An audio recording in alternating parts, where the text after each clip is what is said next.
sayur nggak ada piringnya, bukan nggak ada garam, nggak ada piring. Kita pingin ngetop kalau nggak lewat sosial media susah, apalagi dengan muka seperti saya. Susah masuk dunia TV. Gampang tinggal nyopet orang dibakar selesai, muncul di TV 2 hari. Copet ditangkap dibakar massa, itu pasti muncul berita. Tetapi saya perlu mengklarifikasi soal Bribtu Norman. Kasus yang muncul dengan cahaya-cahayanya tersebut itu tidak diprogram oleh Polri, itu terjadi bareng teman-temannya, tetapi itu berefek panjang. Akhirnya dengan muncul video tersebut, Polri menggunakan untuk Norman merubah paradigma masyarakat soal polisi. Sama juga dengan saya dulu pegawai penjara. Dikala saya muncul jadi stand up komedian, ditegur juga. Tidak boleh kita PNS muncul di TV. Tetapi dengan munculnya Bribtu Norman, saya pun diizinkan oleh kementerian muncul di TV untuk merubah paradigma masyarakat soal penjara. Jadi dua momen ini dipergunakan oleh negara untuk masyarakat. Karena selama ini orang berpikir penjara itu serem, penjara itu penuh dengan sodomi, penjara itu penuh dengan pemerasan. Itu mungkin dulu. Kalau sekarang udah tidak seperti dulu. Kenapa akhirnya dua orang ini muncul dengan konsep yang berbeda? Norman keluar dari kepolisian, saya tidak keluar dari pegawai negeri sipil. Saya mengajukan diri untuk kuliah S2 di luar tanggungan negara, kebablasan saudara. Jadi lebih milih jadi artis. Soalnya gaji 13 keburu Tuhan datang baru dirajut. Jadi saya lebih milih jadi artis. Saya milih lebih jadi entertainer karena memang masa depannya sih dalam harian ya menjamin. Hari ini saya ada 2 acara, berarti hari ini saya menghasilkan 60 juta. Iya serius. Saya di Jakarta kalau perform hari ini kebetulan di Mabes, jadi acaranya kenceng, duitnya kenceng. Ya kan? Tapi permasalahannya adalah begini. Saya sangat menggunakan media sosial untuk cuma jadi buzzer lah. Saya buzzer Twitter, sekali nge-tweet 2.800.000. Jadi permintaan smart friend satu hari nge-tweet 60 kali nge-tweet sehari. Jadi kalau 2 juta dikali 60 berapa penghasilan sehari? Stres kalau udah bicara gereja karena minta 10%. Tuh. Kalau udah bicara Kristen saya langsung stres duluan. Ya Tuhan ini berapa ke gereja ya? 10% dari 180 juta 18 juta. Itu kalau dari satu acara. Kalau 1 bulan berapa? Saya dari manajemen di Metro, target penghasilan sebulan saya 318 juta. Berarti 30 juta 800, saya harus sekitar 35 juta harus bawa ke gereja. Kira-kira Anda sakit hati nggak saudara? Saya pertanyaannya itu doang. Kalau saya pas sakit hati, saya telepon pendetanya, Bu boleh kali 5 juta aja. Tapi saya ditegur Tuhan, saya setuju dengan pembicara. Segala sesuatu dia tanya Tuhan. Tuhan saya mau lewat mana? Saudara, saya juga sama. Tuhan, saya harus kasih atau gimana Tuhan? Soalnya sebelah 2,5%. Saya kan setengah Cina, nyari yang paling murah lah ya. Jadi saya berpikir, tapi Tuhan ajarkan dan itu sampai saat ini saya tidak merubah. Tuhan ajarkan bahwa Tuhan ngasih kita berkat bukan karena kita ngasih 10%. Saya pegang teguh hal tersebut. Sekarang di Jakarta, Indonesia umumnya banyak gereja denominasi yang akhirnya jadi kebablasan bahwa sekarang udah tidak zamannya perpuluhan. Entah di gereja saudara ada perpuluhan atau tidak, tetapi saya mau kasih tahu gereja itu harus disejahterakan. Kita belajar di Alkitab, Paulus marah-marah gara-gara rumah orang keren tapi gereja rusak. Nehemia juga marah-marah, masa lu pada bangun rumah lu jadi 5 tingkat tapi gereja bobrok. 10% itu dibawa ke gereja, bukan dibawa ke orang. Masalah duitnya dikorupsi sama pendetamu, itu urusan dia, bukan urusan saudara. Karena saudara bukan anggota KPK surga, bukan. Gereja butuh uang saudara untuk kesejahteraan gereja. Karena gereja bayar listrik, nggak mungkin pakai Tuhan Yesus memberkati. Nggak mungkin dia ke PLN pakai jabatan sama petugas PLN. Thank you ya Tuhan Yesus memberkati, nggak bisa. Gereja bayar listrik pakai duit. Gereja bayar pembicara pakai duit. Kalau gereja tidak disejahterakan oleh Anda, siapa yang mensejahterakan gereja? Oleh sebab itu bawalah ke gerejamu. Entah mungkin di gereja ini beda namanya, tapi kalau untuk karismatik namanya perpuluhan, dan ini wadah. Akhirnya setiap hari Minggu khotbah soal duit. Saya suka sakit hati. Di Alkitab mungkin pembicara boleh cek sedikit Tuhan ngomong soal duit. Nah sekarang disuruh fenomena duit, nggak kasih nggak diberkati. Bro, nggak boleh begitu. Saya dulu nggak mau ngasih ke Tuhan, tapi Tuhan didik. Tuhan suruh pelajari. Yesus dengan Petrus lagi nyari ikan. Yesus lagi dari satu tempat, dia datang naik perahu. Yesus ngomong sama Petrus, bertolaklah ke seberang. Padahal Petrus baru habis nyari ikan. Kenapa Petrus mau langsung ke seberang? Karena Petrus tahu. Kita belajar Alkitab, Petrus itu teman curhatnya Yesus. Jadi Petrus pikir Yesus mau curhat. Berangkatlah dia ke seberang. Nyampe seberang, Yesus ngomong apa? Tebarkanlah jalan. Petrus ngomel, saudara. Baca di Alkitab benar-benar. Tuhan udah dari kemari, udah kiri kanan kita cari ikan, nggak ada. Tetapi saya udah baca 18 Alkitab. Saya mau nanya hari ini yang udah baca Alkitab 1 kali sampai habis dari Kejadian sampai Wahyu, coba angkat tangan. Tuh, giliran Kompas lu baca sampai selesai. Saya udah 18 kali baca Alkitab sampai selesai. Anda ngaku Kristen baca Alkitab aja melek. Jangan. Saya sekalipun mungkin tiap hari pulang jam 3 pagi, saya tetap nyampe rumah harus baca Alkitab. Targetnya tuh begitu. Karena setiap saya baca Alkitab, aremanya itu berbeda. Tidak sama dengan yang saya baca bulan lalu. Jikalau Petrus disuruh tebar jalan, dia bilang kiri kanan gak ada. Saya baca koma tidak titik. Tetapi karena engkau yang menyuruhnya, maka aku akan melakukannya. Ditebar jalan penuh apa kosong? Penuh. Jadi Anda diberkati bukan soal Anda memberi ketaatan, itu yang membuat Anda diberkati.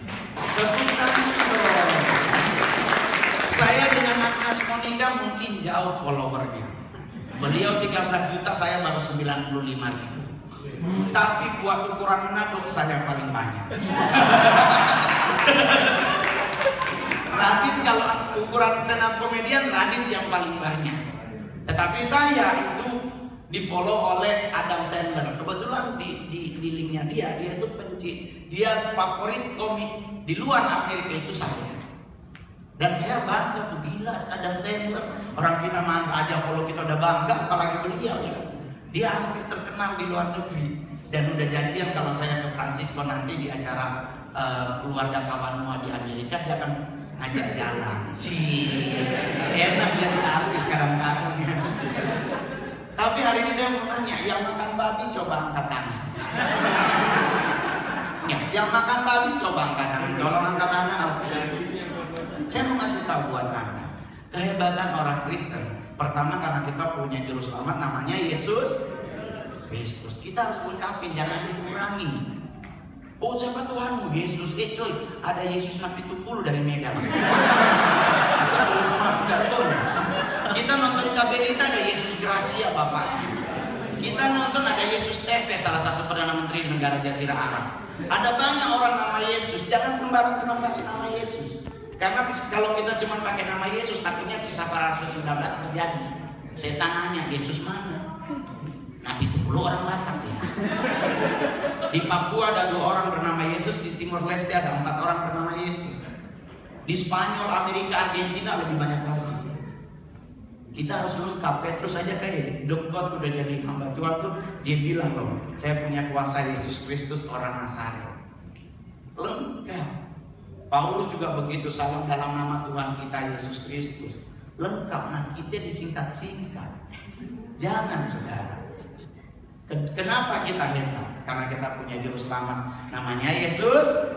Kedua karena kita makan babi. Ini emang Alkitabiah. Karena dengan kita makan babi terlihatlah kita orang-orang yang hebat. Anda lupa Yesus pernah ngusir setan di Gerasa. Setan masuk ke mana? Berarti babi ada apa? Kita makan babi, kita makan apa? Selesai. Jadi rajinlah makan babi, dengan kita makan babi kita makan setan. Ya kan? Jadi dikala kita ketemu setan gak usah takut, cuma ngomong jangankan lu malu aja gua makan. Iya kan? Jadi terus apalagi kehebatan orang Kristen banyak. Cuman ada satu yang saya selalu kritisi di gereja. Saya bahkan disidang oleh 24 pendeta karena saya ngomong di Metro TV bahwa sekarang Indonesia melahirkan banyak pendeta bodoh. Itu ngamuk para pendeta. Dikirimin surat, saya disidang, sidang memang benar-benar disidang seperti Paulus disidang di Mahkamah Agung, di Mahkamah Agama. Ngomong sendirian, dimarah-marahin, lu gimana? Lu nggak tahu itu hamba Tuhan biji mata Allah. Saya bilang saya juga sama, Pak. Bapak pendeta, saya juga pendeta. Saya titelnya PhD, Bapak baru STH. Jadi kalau titel-titelan saya lebih tinggi dari Bapak. Bapak udah tua, saya masih muda. Udah, lu nggak boleh begitu. Alasan kenapa gereja mana? Karena kata pendeta bodoh. Kenapa saya bilang begitu? Karena sekarang gereja udah absurd. Masa berdoa selalu minta Tuhan suruh datang? Coba kita ke gereja ya. Tuhan, hadirlah di tempat ini. Bro, lu gak baca Alkitab kalau dia datang kiamat? Baca bagus-bagus Alkitab. Kalau dia datang, apa yang terjadi? Nah, ngapain lu suruh dia datang? Emang situ udah siap? Saudara jangan berpikir Tuhan kita itu udah celup, naik turun. Gak bisa. Yesus itu ada di surga, saudara. Kalau kita belajar Alkitab benarnya, Yesus sudah duduk di sebelah kanan Allah Bapa. Jangan lu suruh turun. Siapa yang jaga di sono? Loh, dia kalau menjadi kaki di bumi, apa yang terjadi dengan bumi? Jauh Alkitabnya. Nah, lu suruh dia turun. Lu siapa? Ini pendetanya cuma gile-gile kepala, belum ngerti benar juga sih dia. Akhirnya mereka sepakat, oke mau boleh materi itu, tapi jangan ngomong pendeta itu bodoh. Saya bingung mau diganti apa. Kalau diganti lebih, menurut saya bodoh itu yang paling halus. Karena kalau saya ngomong banyak pendeta bego, nah gak enak lagi. Iya kan? Saya nanya, jadi diganti apa? Oh, kurang pinter ternyata. Tapi kok sama aja. Akhirnya saya nemu kata yang paling cocok, PA. Jadi kan, saudara berdoa itu jangan minta dia datang, serius. Karena gak gampang kalau dia datang, atau kita mau ke surga. Anda pelajari Alkitab tidak, ke surga itu gak mungkin sembarang orang masuk. Ada 3 orang yang gak mungkin masuk surga. Ini Alkitab yang ngomong. Bahkan disetujui juga oleh Al-Quran. Pertama yang gak masuk surga itu orang berdosa. Kita sepakat sama hal ini. Kedua yang gak masuk surga itu bencong, Pak. Jadi kalau mau ketemu bencong suruh dia bertobat, gak usah diribet-ribetin. Oh, Anda terima, gak usah. Langsung bilang to the point. Lu kalau mati gak ke surga. Kenapa bencong gak masuk surga? Karena di Al-Quran dan Alkitab dibilang kalau di surga itu gak ada salon. Ini kalau bencong masuk surga mau ngapain? Kan kasihan malaikat pada six pack gitu ya. Harusnya nolong orang diteriakin cincin dendong yuk aja. Ketiga, yang gak masuk surga adalah orang gemuk. Karena Al-Quran dan Alkitab sepakat pintu surga itu sempit. Jadi kalau Anda gemuk, mulai hari ini urusin Anda nggak lewat. Ya, tuh. Kedua, saya kritisi di gereja adalah begini. Kenapa kalau kita berdoa harus tutup mata? Yang nyuruh siapa? Karena sekarang maaf ya, saya kasih tahu aja mungkin masukan. Sekarang di gereja wabah orang hilang dompet. Kenapa? Karena Anda doa tutup mata. Apalagi maaf ya, kadang-kadang pendeta suka keterlaluan doanya kayak baca deklamasi. Tuh, engkau yang mulia hilang. Itu Padahal